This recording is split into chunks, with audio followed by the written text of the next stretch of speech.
Val Kilmer's greatest role almost didn't happen, and Kevin Costner was a major villain in that story. From director chaos to rival studios throwing elbows, Val Kilmer's Tombstone had more drama behind the scenes than on-screen shootouts. Sometimes, the world's greatest treasures are unearthed from the deepest pits of chaos.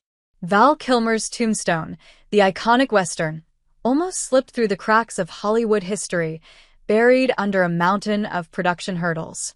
It's a miracle it ever made it to the big screen, let alone become one of the most revered Westerns ever.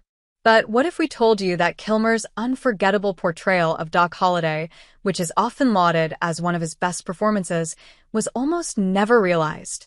Yeah, the movie nearly fell apart, and Kevin Costner, of all people, played a crucial role in that stormy tale. From director chaos to rival studios throwing elbows, Tombstone had more drama behind the scenes than on-screen shootouts.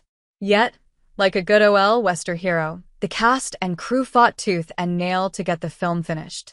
Tombstone, how a chaos-driven production defied the odds to become a Western legend. Who would have thought that Tombstone, one of the most beloved Westerns of all time, almost ended up in the dustbin of film history? The production was plagued with drama, chaos, and frustration. Kevin Jarre, who had no directing experience, was brought on board to bring his own script to life. And though he wrote a killer script, it's often praised for its sharp dialogue. Jarre had no clue how to manage a film set. LA Times. During an interview at Wizard World Comic-Con, Val Kilmer himself recalled how things started to fall apart quickly. He confessed, "It was lots of fun, but pretty early on we had drama, because the director was the writer. And he was a brilliant writer, but he had nothing left to direct with." The late actor humorously described how he and Kurt Russell could feel the first crack in the foundation when they shot the very first scene. Russell turned to me like, "Did you?" He was stuttering, and he's usually very articulate. And I'm like, "Yeah, I think maybe we got a problem." Kilmer's words were as sharp as a cactus needle, and by the end of it, Jarre was out.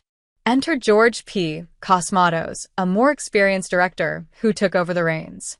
Now, let's talk about the two directors. Jarre was a fantastic writer, but he simply didn't have the chops for directing. His inability to manage the logistics of filmmaking was clear to everyone. Russell recalled how Tombstone became a perfect storm of a movie shoot.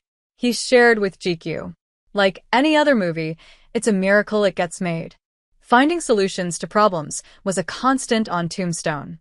The difficulties that we were able to figure out solutions to. All that matters is that it got done, and the impact that the original screenplay promised. Yeah, we got about 90% of that. But that wasn't the end of the madness. How Kevin Costner almost killed Val Kilmer's Tombstone. If you think the drama couldn't get any crazier, buckle up, because here comes Kevin Costner. You see, the Yellowstone star was originally set to play Wyatt Earp in Tombstone, but he wasn't happy with the lack of character development. So, he dropped out and ended up playing the role in Wyatt Earp, a competing Western that would be released around the same time. This is where it gets wild. Costner, being the powerhouse he was in Hollywood at the time, reportedly used his influence to block Tombstone from receiving financing and distribution. Kurt Russell described it as playing hardball. He said, via True West magazine, "I got a phone call, and it was just before Val was going to come on. We had to have a release." Costner had shut down all avenues of release for the picture except for Disney, except for Buena Vista. He was powerful enough at the time, which I always respected. I thought it was good hardball. The production was caught in a race against time to get Tombstone made before Wyatt Earp hit theaters. Russell's respect for Costner's power was palpable. But at the time, it must have felt like the universe was throwing every curveball imaginable at the Tombstone crew.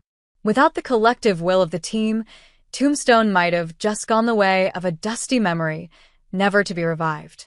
Despite all the hurdles, Tombstone ultimately emerged victorious. Val Kilmer's portrayal of Doc Holliday became one of the most iconic in cinematic history.